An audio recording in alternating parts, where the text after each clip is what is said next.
The bruise on Maya's cheekbone had turned a sickening shade of purple by the time she locked herself in the diner's bathroom. Her hands trembled as she pressed a wad of damp paper towels against her split lip, watching pink-tinged water drip into the chipped porcelain sink. 23 years old, working double shifts 6 days a week. And this was her life, cowering in a bathroom that reeked of bleach and desperation while her boyfriend's rage echoed in her memory. She had nobody. No family who cared, no friends who'd understand, no money for a cab to anywhere safe. But in her apron pocket, wrinkled and coffee-stained, was a business card she'd found 2 weeks ago, left behind by a man in an expensive suit who'd tipped her $200 on a $12 breakfast. She'd tried to refuse it, but he'd simply smiled and said, "Keep it. And if you ever need help, real help, call that number." Maya had laughed nervously, assuming he was just another creep. Now, with her phone clutched in shaking fingers and nowhere else to turn, she dialed. The phone rang twice before a deep voice answered. "Santoro, her voice cracked. "I'm sorry, I shouldn't have called, I just—" "Who is this?" The voice was firm but not unkind. "The waitress. From Eddie's diner. You left me your card. And I know this is crazy, but—" A sob caught in her throat. "Can you come get me?" There was a pause, then, "Are you safe right now?" "I'm at the diner. He's outside. He's been drinking and I can't go home. Lock the doors. I'll be there in 15 minutes. The line went dead. Maya stood frozen, unsure if she'd just made the biggest mistake of her life or reached for the only lifeline available. She didn't know who Santoro really was, though she'd heard whispers among the late-night crowd, rumors, about organized crime, about a man who controlled half the city's underground operations, about someone you absolutely did not want to cross.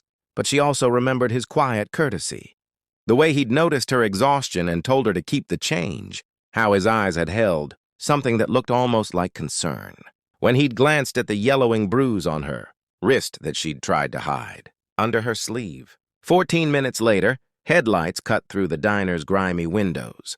A black Mercedes pulled up, and Maya watched as a man emerged. Not the well-dressed patron from before, but someone younger, built like a linebacker, wearing a leather jacket. He walked to her boyfriend's rusted pickup truck where Derek sat chain-smoking, music blaring. Maya couldn't hear the exchange, but she saw Derek's face go from belligerent to pale in seconds. He started his truck and peeled out of the parking lot so fast he left tire marks. The man in the leather jacket gestured toward the diner. Maya unlocked the door with trembling fingers. "Boss says to bring you to the house," he said simply. "You got anything you need from your place?" "No, everything I care about fits in my purse." The drive through the city felt surreal. They left the run-down neighborhoods she knew, passing through streets that gradually became cleaner, more expensive. They pulled up to a brownstone in a part of town she'd only seen on TV, where trees lined the sidewalks and iron fences protected manicured gardens. The man led her inside, through a foyer with marble floors and a crystal chandelier, into a living room that looked like something from a magazine. Santoro sat in a leather armchair, still wearing his suit pants and dress shirt, though he'd removed his tie. He was maybe 50, with graying temples and the kind of presence that made you stand up straighter without meaning to. He gestured to the couch. "Sit. You need ice for that face?" Maya sank onto the sofa, suddenly aware of how out of place she looked in her stained uniform and scuffed sneakers. "I'm sorry. I shouldn't have called. I didn't know who else." "You did the right thing." He nodded to the man who'd driven her. "Marco, get the first aid kit. And tell Rosa we have a guest for dinner. I don't want to impose—" "You're not." Santoro leaned forward, elbows on his knees. "That man who was waiting for you, he put his hands on you?" Maya looked down, shame burning through her. "It's complicated." "It's not." His voice was steel.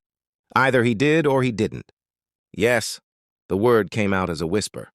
Santoro nodded slowly. "How long?" 6 months. It started after I moved in with him. I thought if I was just better, if I didn't make him angry, that's what they all think. An older woman appeared in the doorway, carrying a first aid kit and a bundle of clothes. She had kind eyes and silver hair pulled back in a bun. "Bambina, let me look at you." For the next half hour, Rosa cleaned Maya's wounds with practiced efficiency while Marco stood guard. At the door, and Santoro made phone. Calls in Italian. Maya caught words she didn't understand, but tones she did. Cold. Authoritative, final. When Rosa finished, she pressed the bundle of clothes into Maya's arms. Shower is upstairs, second door on the right. These should fit you. My granddaughter's about your size. The hot water felt like absolution. Maya scrubbed away the smell of fryer grease and fear, watching the grime circle the drain. The clothes Rosa had given her were soft, expensive. Designer jeans and a cashmere sweater that probably cost more than Maya made in a month. When she came back downstairs, the dining room table was set for 4. Dinner was surreal. Rosa served homemade pasta while Santoro asked Maya about her life with the same attentiveness he might give a business proposal. She found herself talking about her mother who died when she was 16, about aging out of foster care, about trying to save money for community college while working at the diner. He listened without judgment, occasionally asking questions, never once making her feel small. You got dreams? He asked over tiramisu. I wanted to be a teacher. Elementary school, maybe. I like kids, and She stopped, embarrassed. It sounds stupid. It sounds like something worth doing. Santoro wiped his mouth with his napkin. Here's what's going to happen. You're going to stay here tonight in the guest room. Tomorrow, Marco will take you to collect your things from your apartment while I ensure your ex-boyfriend understands that you are under my protection. You don't have to worry about him anymore. I can't ask you to. You're not asking. I'm telling. He met her eyes. I built my empire on loyalty, on protecting what's mine. You called me for help, which means you're under my roof now. That means something. Maya felt tears spilling down her cheeks. Why? Why would you help me? You don't even know me. Santoro's expression softened in a way that made him look almost human, almost vulnerable. I had a daughter once, Isabella. She would have been about your age. He paused, his jaw tight. Her boyfriend seemed like a nice boy. Came from a good family. By the time we realized what he was doing to her, by the time she felt brave enough to tell someone, he trailed off. She didn't make it to the hospital. The room fell silent except for the ticking of an antique clock. Rosa reached over and squeezed Santoro's hand. I can't bring Isabella back, he continued, his voice rough. But I can make damn sure that other girls like her, girls who have nobody else, have somewhere to turn. You called me. That took courage. The least I can do is answer. That night, lying in a guest bed with Egyptian cotton sheets and a door that locked from the inside, Maya cried. She cried for the lost years, for the woman she'd almost become, for the daughter Santoro had lost. But somewhere beneath the tears was something else, a tiny spark of hope, fragile as a candle flame. Over the following weeks, Santoro kept his word. Derek left town after a visit from Marco and 2 associates, suddenly remembering he had family in Florida. Santoro's lawyer helped Maya file a restraining order and connected her with a therapist who specialized in domestic violence survivors. Rosa became like the grandmother Maya never had, teaching her to cook and telling her stories about the old country. And Santoro, the feared Mafia boss who made grown men nervous, made sure Maya enrolled in community college, covering her tuition without fanfare. It's not charity, he said when she tried to thank him. It's an investment. You're going to be a teacher, remember? Maybe you'll teach my grandkids someday if Marco ever settles down.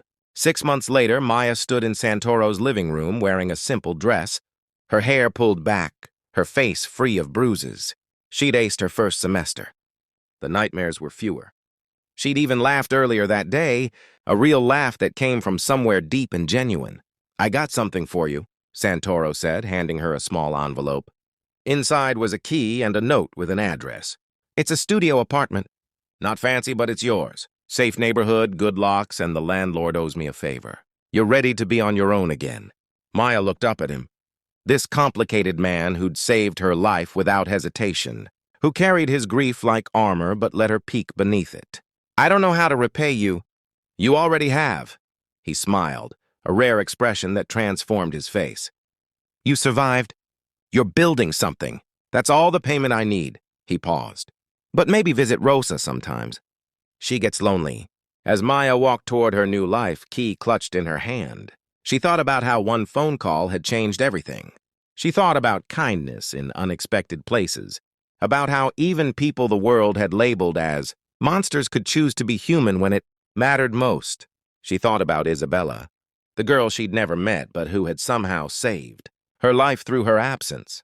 Sometimes the world breaks us. Sometimes it feels like there's nowhere safe to turn. But sometimes, if we're brave enough to reach out, we find that help comes from the most unlikely places, and that, even in the darkest corners, humanity still flickers stubborn and bright, refusing to be extinguished.